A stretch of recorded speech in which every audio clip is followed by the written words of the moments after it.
Programming brought to you by AWI Networks, Smarter Internet.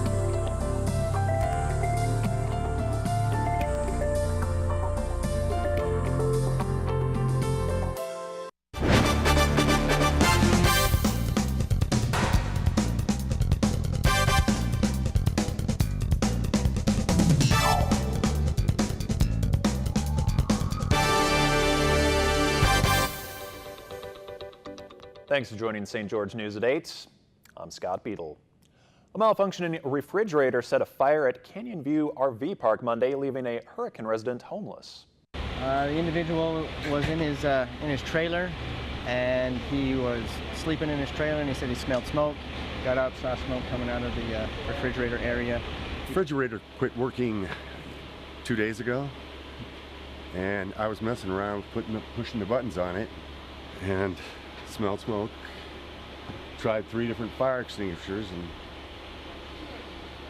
it just escalated. And we were called. When we got on scene, we saw smoke and flame coming from that area, from the refrigerator area, and we were able to put it out before it spread too much more of the trailer. As far as what caused it, it's under investigation.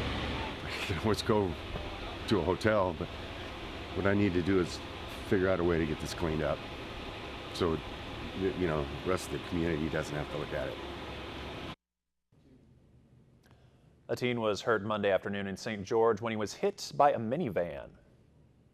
Well, this afternoon we had a auto versus a bicycle crash on 1140 South near the intersection of 3000 East. The bicyclist was a 14-year-old male who was westbound on the westbound side of the road. Traffic had backed up, and at some point the rider decided to cross the street, cross behind a vehicle directly into the path of a eastbound vehicle. That vehicle struck the cyclist, knocking him down. I don't know what the extent of the injuries are. He was transported by his mother to the hospital. There will not be any citations given out in that accident. Congressman Chris Stewart's office announced that his district, including the St. George area, will take part in the 3rd annual Congressional App Challenge. The competition is open to any students from kindergarten through high school. In a press statement, Stewart noted that computer science and STEM education are crucial for the upcoming generation. He adds that he wants to encourage and recognize programming talent. The Congressional App Challenge runs through November 1st. Winners will be chosen by a panel of judges and given congressional recognition. By some estimates, the U.S. could be 1 million programmers short of needs by 2020. Washington County Commission passed a resolution last week that would support an expansion of the Red Cliffs Desert Reserve while also approving a new route for a contested northern corridor. The Red Cliffs Desert Reserve was created more than 2 decades ago to protect the endangered Mojave Desert tortoise as well as other animals. However, the county has gotten many reports of tortoises outside the reserve. So the county oversaw a survey of tortoises in other areas and found well over 400 of them, showing that population is growing. Some of those areas include popular recreational areas, suggesting people can share the spaces without harming the tortoise recovery. During the commission meeting, a new route was also presented, which would cut through the southern part of that reserve. The new route was considered to have the least impact on that area. Senators won't be voting on the latest GOP healthcare plan. President Trump says he is disappointed by Republicans who wouldn't support the latest push to repeal the Affordable Care Act. Janae Norman has the latest. Republicans' last-ditch effort falling short. We've made the decision, since we don't have the votes, we will postpone that vote. The bill's co-sponsor admitting defeat after Senate Majority Leader Mitch McConnell canceled plans for a vote. 3 Republicans publicly said they'd vote against the Graham-Cassidy bill that aimed to repeal and replace the Affordable Care Act, and that was enough to ensure its defeat. But we are disappointed in certain so-called Republicans. Senators Rand Paul, John McCain, and most recently Susan Collins pulling the rug out from underneath the plan, saying she can't support the effort. It was clear to me that the Graham-Cassidy bill was not the answer. Her objections to the bill: the deep cuts to Medicaid, weakened protections for people with pre-existing conditions, and the fear that premiums for many would likely rise.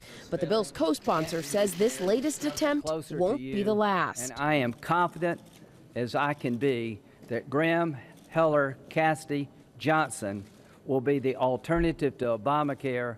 It will be in this Congress under a better process. Republicans say for now they're moving on and refocusing on reforming the tax code, but they say they will still make good on that hallmark campaign promise to repeal and replace Obamacare. Chief Meteorologist Chris Summers has your Southern Utah forecast coming up right after this.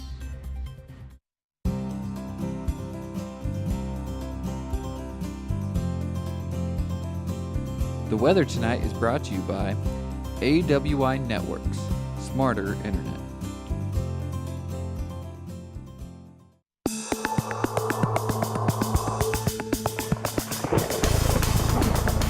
And welcome back, everyone. I want to take a look at a viewer photo that was sent in by Tammy Carlo. Here, this sent in over the weekend to our Facebook page, and definitely seen a kind of unique cloud formation out there with the sun actually reflecting off some of the clouds. These are momentous clouds that are kind of bumpy here as we look at the skyline. Actually, it was taken over by Dixie Downs is where she took this photo at, but definitely kind of a unique cloud formation here. And we'd love to see your videos or your photos. You can send them into our website, either at Facebook or also Twitter or Instagram as well, kcsg.com, or at the hashtag KCSG_TV. All right, taking our temperatures for today. What a cool day out there today, 79 degrees. Our high temperature here in St. George. Normal high this time of year, 87. Even overnight lows are back in the low 50s too, 52 degrees the overnight low. No rain past 24 hours. May see a little bit of rain try to come in here tomorrow afternoon. It looks like some cool temperatures are going to hang around though before we eventually warm back up as we get to the end of the work week and into that upcoming weekend. So here's our Wednesday forecast for some of our areas. Again, that around Hurricane could see a few showers. Otherwise, going to keep some isolated chances around St. George or Cedar City. Temperature-wise, though, really not too bad for this time of year. 66 degrees. The high temperature Cedar City, upper 70s to near 80 around St. George and Hurricane, and 86 degrees, the high temperature expected in Mesquite. Here's a look at our highs from today. We basically saw low to mid 60s around Enterprise and Cedar City, then close to 80 degrees in Hurricane, St. George and Mesquite, 83 degrees, the high temperature today down in Las Vegas. Taking a look at our satellite and radar. Not much in the way of rain out there, but do have a few clouds starting to stream in from the south, and that is actually indicating some moisture that's trying to come back into parts of southern Utah. I think most of the rain is going to stay off to our south and to our east, but as you get to Hurricane, maybe parts of southern and southeastern Utah, may see a few showers come into the area for tomorrow afternoon as this moisture does return.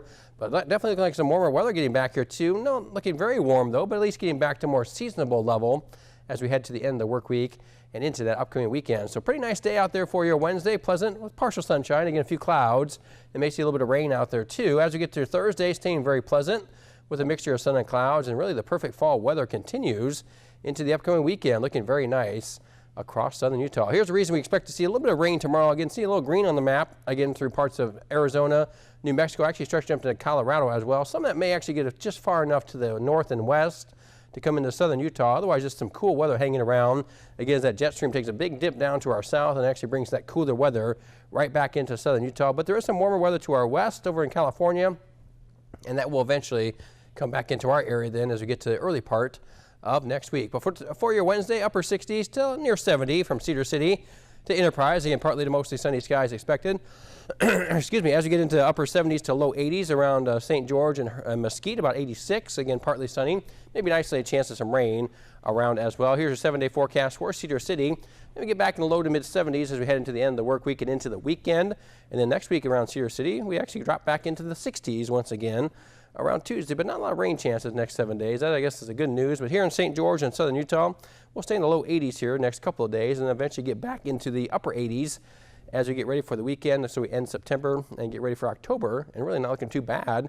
Normal highs again in the upper 80s, so really getting more back to where we should be for this time of year. But again, kind of lacking on there is any rain. Maybe a chance of rain for Wednesday, but otherwise, we're looking at very dry and very sunny through the next 7 days. All right. Thank you, Chris. Still ahead, most dogs will, of course, beg for treats, but we'll introduce you to one who will actually pay for them.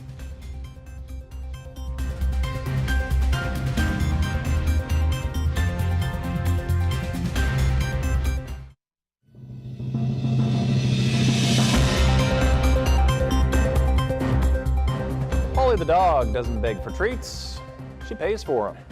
Yeah, the New York canine's bizarre obsession with paper bills began when she was just a puppy. She started as a thief. Her owners say she'd steal stuff out of their bags, including money. To get that money back, they'd, well, bribe her with treats. She eventually learned that if she gave them money, she got a treat. They now keep piggy banks around the house for Holly so that she can keep paying for those treats. By the way, Holly also sits in a chair at the dinner table. You know, a lot of people do actually, you know, treat their dog like family, and so sitting at a dinner table probably not unusual, but, you know, paying for the treats, that's a good way of doing it, I guess. I mean. And you know that one shot of her with just the pile of money there. Apparently she's getting a lot of treats. Is she a working dog then? How does she get the money? I guess that's the first thing. I guess she gets an allowance. Oh, allowance. There you go. That'll work too. Yep. Thanks for watching. We hope you have a great night.